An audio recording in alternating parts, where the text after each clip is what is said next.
Welcome back to The Drop, your new music source every Sunday here on KRML. Steb Montez with you as always. You can get at me, Steb at KRML.com, or on Instagram at DJBadDJ. That also goes for Twitter, where things can get a little spicy. But nonetheless, you know where to find me. Every Sunday we get together, we talk about new music, and sometimes we're lucky enough to have a guest join us. And this week, joining us out of San Francisco is Ouida. Ouida, how are you? I'm great. How are you doing? I'm doing well. Thank you so much for taking some time out and talking to us. The new single, Coffee, Ride With You, is out. We've been playing it here on The Drop with regularity, and it's made some rotational spots as well on the station.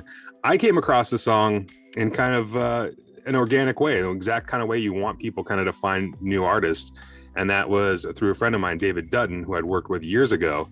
He posted a clip of the video he directed for you.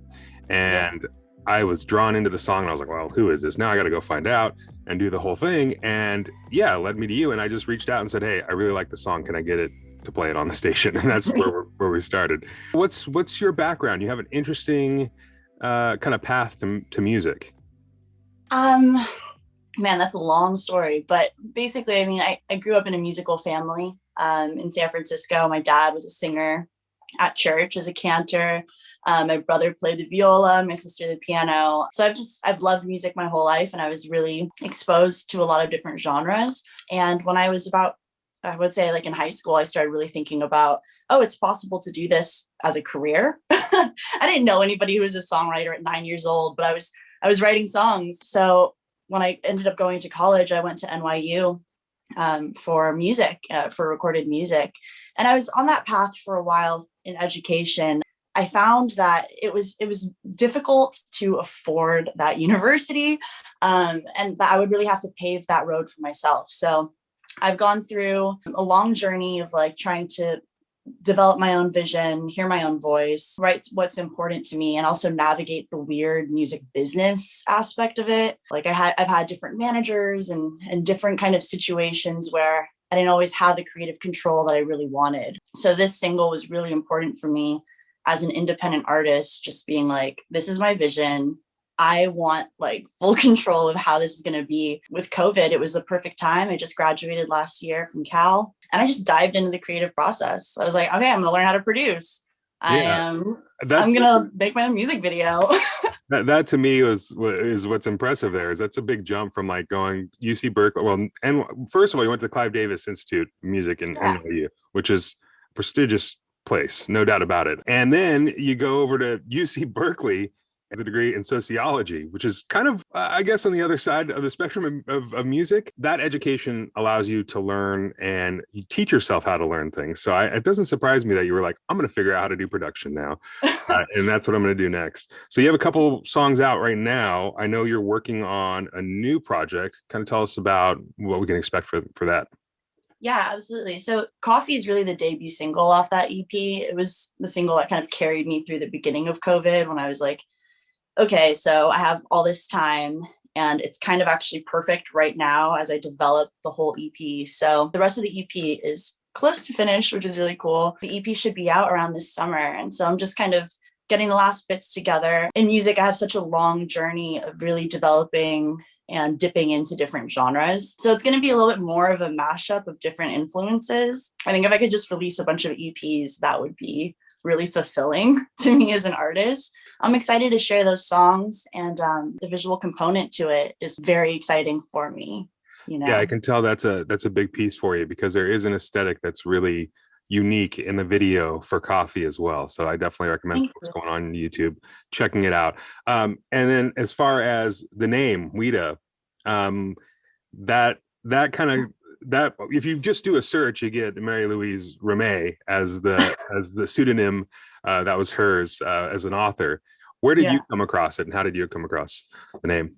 Yeah, Ouida is actually my middle name. So traditionally, like in Filipino families, you take your mother's maiden name. So all my siblings have Merida, which is my mother's maiden name, as their middle name. My dad's American, Irish American, and I think part of like the assimilation process from my mom was like, okay, let's like break that tradition and like let her have a different middle name. And apparently it means famous warrior. I don't know. I'm just going to piggyback off that. Hey, go with it. If it works, stick with it. Yeah. But it does lend itself. It is a beautiful name, and it does with the imagery and everything, and the way the song in particular, it became catchy to me. Like it stuck to it in a way into the song. So let's get into a little bit about the production of that song, because I listened to Coffee, and it does have a really wide stereo like field, if you will. There's a lot going on. There's a lot of lush melodies and harmony going on. How did you kind of sit down and compose this? Was this something you had an idea as far as lyrics already, or did you kind of start with the production and build it out? I kind of started with the production. I found this really beautiful kind of lo-fi pad, and that's what I really built the whole track around. Then I developed all the percussion to it. I usually write melody with lyrics at the same time. It was really just a lot of laying in bed, singing along to this pad until I felt like, oh, that's really how I'm feeling. Like I've really captured the mood of what this month of life is feeling like. I was in Ireland at the time too. I was totally removed from my life here in the Bay Area. I kind of got sort of stuck out there at the beginning of COVID, and I just really rode that wave. There's just a lot of like neo soul, lo-fi kind of influences mixed with a little bit like of a rougher, jazzier hip hop kind of feel. Yeah, there's a lot of different contrasting elements to it, but it all comes together really well. What does Ouida listen to? Like, what are you listening to when you like say go someplace and pop in headphones? What do you? I mean, that's so tough. I listen to everything. I have a couple playlists on my Spotify if you guys want to listen to what I'm listening to. I take a lot of different influences. I mean, I love FKA Twigs. I love like Billie Holiday. I listen to a wide variety of things. That's good to have that kind of eclectic taste in music. I think it allows artists to kind of see things from the outside a little bit sometimes and have a different view on it. Um, the song "Coffee." Are you a big coffee drinker? Oh my God, you don't even know.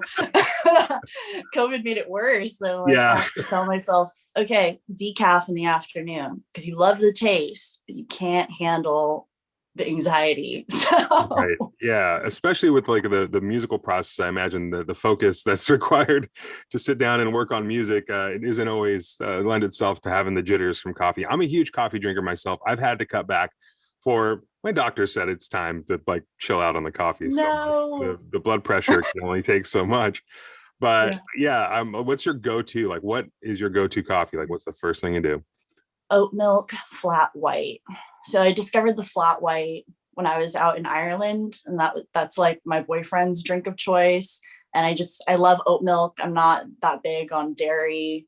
And I just ended up, when COVID happened, I was like, this is my daily ritual. So it's just like this beautiful morning religious experience that I make for myself every day. And I take the time and I foam up the oat milk and I heat that milk on the stove. And yeah, it's just like, I make it a thing and it feels good, I'm very similar in that sense that I grind my beans, I put it in there. I just found out, so I'm an AeroPress guy, and me too. Yeah, and the AeroPress is a great little tool, but apparently there's a world championship. Did you know that for AeroPress coffee? What? Yes, there's recipes available online. I just found it out this last week. So I'm an oat milk person as well, and I a little brown sugar and the AeroPress, and I've just started doing some of the recipes from the World Championship, and I'm just loving it. So it's like rediscovering the AeroPress again. Well, you might have to send this to me. I will. Before we get on the subject of coffee too much, if folks want to check out what you're doing, what you're up to, what's the best way to do that? I update my Spotify page. So if you want to follow me on Spotify, that's Ouida. I also am on Instagram, where I'm probably like most active. And my Instagram handle is at sfduchess, DUCHESS. And that's where I kind of post like even how I produced coffee. I did a little IGTV video on that. And I post just updates on what I'm working on. Cool. Yeah. Well, thanks so much for taking out some time this afternoon. I know you're busy and got a lot of stuff going with the music and the creative process, so we appreciate it. Well, thanks for having me, Steb. I really loved it. Well, we're going to play Coffee now here on The Drop, only on KRML. fire.